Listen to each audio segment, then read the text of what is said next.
Salut tout le monde, aujourd'hui nouvel épisode de Stargate Faux Raccord dans lequel nous allons traiter les épisodes 15 à 18 de la saison 6. Comme on a beaucoup de choses à se dire, on commence sans perdre de temps avec l'épisode 15, Paradis perdu. Cet épisode marque le retour d'un de mes personnages préférés, Maybourne, ainsi que des fameux Furlings, que nous n'aurons malheureusement jamais l'occasion de rencontrer. La fameuse plante narcotique que dévore Maybourne est en fait de la roquette, que Robert C. Cooper, scénariste de cet épisode, déteste. Robert C. Cooper d'ailleurs pensait tuer Maybourne dans cet épisode, mais heureusement cette idée ne fut pas retenue.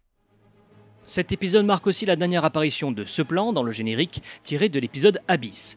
En effet, dans les épisodes suivants, un plan de Paradis perdu le remplacera, au grand plaisir de Richard Dean Anderson qui n'aimait pas le plan du sarcophage.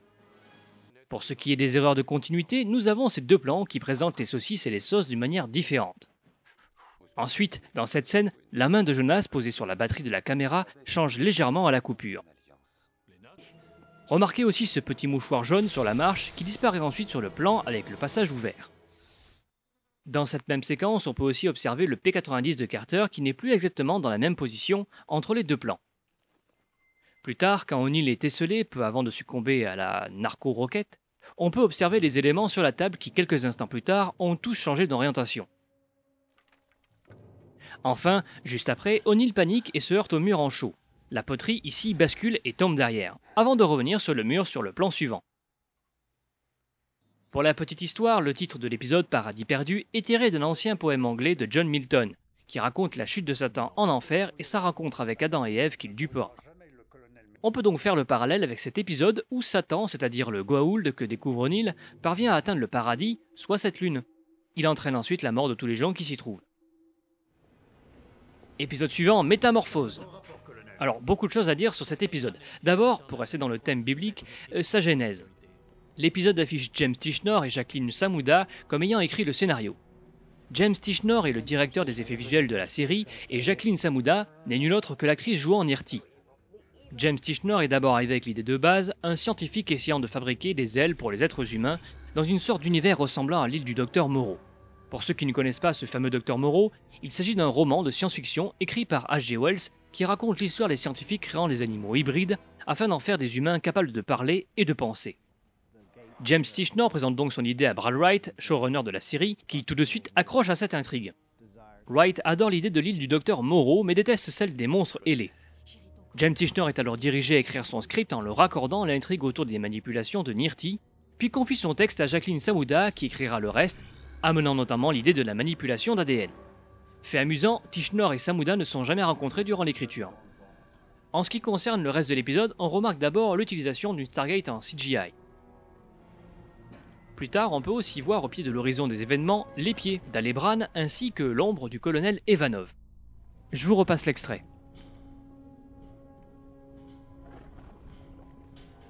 On remarque aussi que Teal'c tire 2 fois, alors qu'une seule explosion ne sera visible. Bien qu'habituellement les VFX de Stargate SG-1 sont plutôt bons pour une série du câble, comme par exemple ici, le compositing de l'explosion et du saut des cascadeurs est très bon, il faut quand même parler de cette scène où le champ de force apparaît sur Egar, et où la rotoscopie autour de Carter est approximative. Toujours au sujet des effets visuels de cet épisode, on peut voir ce matte painting qui a apparemment été réalisé par Steven Begg, alors superviseur des effets visuels de Tomb Raider 2. Il était un grand fan de la série Stargate et a réalisé les 2 paysages de la ville depuis Londres en Angleterre.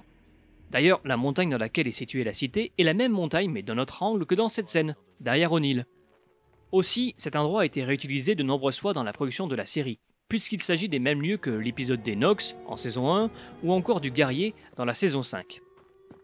Ensuite, au niveau des effets pratiques, on peut observer dans le fond de la scène, ici, quelqu'un qui gesticule dès que Teal'c va commencer à se débattre.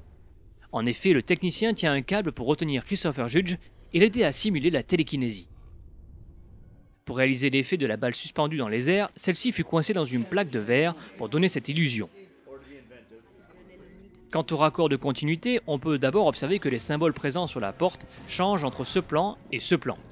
En fait, le premier est réutilisé dans notre épisode. C'est aussi le cas de ce plan qui a été réutilisé de nombreuses fois dans la série.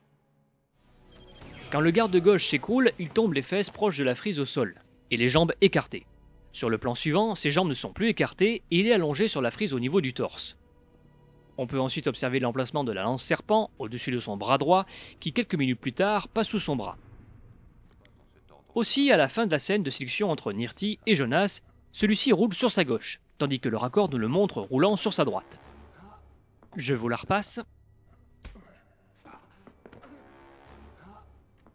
À propos de Jonas, justement, quand il est vu draguant la jeune infirmière, qui est d'ailleurs Jackie Jensen, une double photo de Amanda Tapping, on peut s'intéresser au livre qu'il tient. Il s'agit d'une édition de The Book of Knowledge, en français le livre de la connaissance. C'est assez étonnant de voir un tel livre dans les mains de Jonas, car il s'agit d'une encyclopédie destinée aux enfants. Cette encyclopédie d'ailleurs, assez haute dans les bras de Jonas, apparaît plus bas sur le raccord. Épisode suivant, Secret d'État. Cet épisode est ce qu'on appelle un clip show, c'est-à-dire un épisode constitué en grande partie d'extraits d'autres épisodes. Ce genre d'épisode est produit généralement pour économiser de l'argent. Il s'agit aussi d'un des rares épisodes où l'équipe principale n'apparaît pas, si ce n'est le général Hammond. Les fans de Stargate Atlantis remarqueront rapidement que la table de conférence de cet épisode est la même table que la salle de briefing de Atlantis. Dans ce plan, on peut observer une longue liste de chevrons sur la droite. Il semblerait que ce soit des lignes de symboles signifiant des adresses de planètes, mais le symbole d'origine de la Terre, At, se trouve en plein milieu de deux d'entre elles. Certains glyphes sont d'ailleurs dédoublés dans des orientations différentes, c'est le cas par exemple du 6e de la première ligne, qui est inversé sur la 4e ligne en 4e position. Juste un dernier mot sur cet épisode.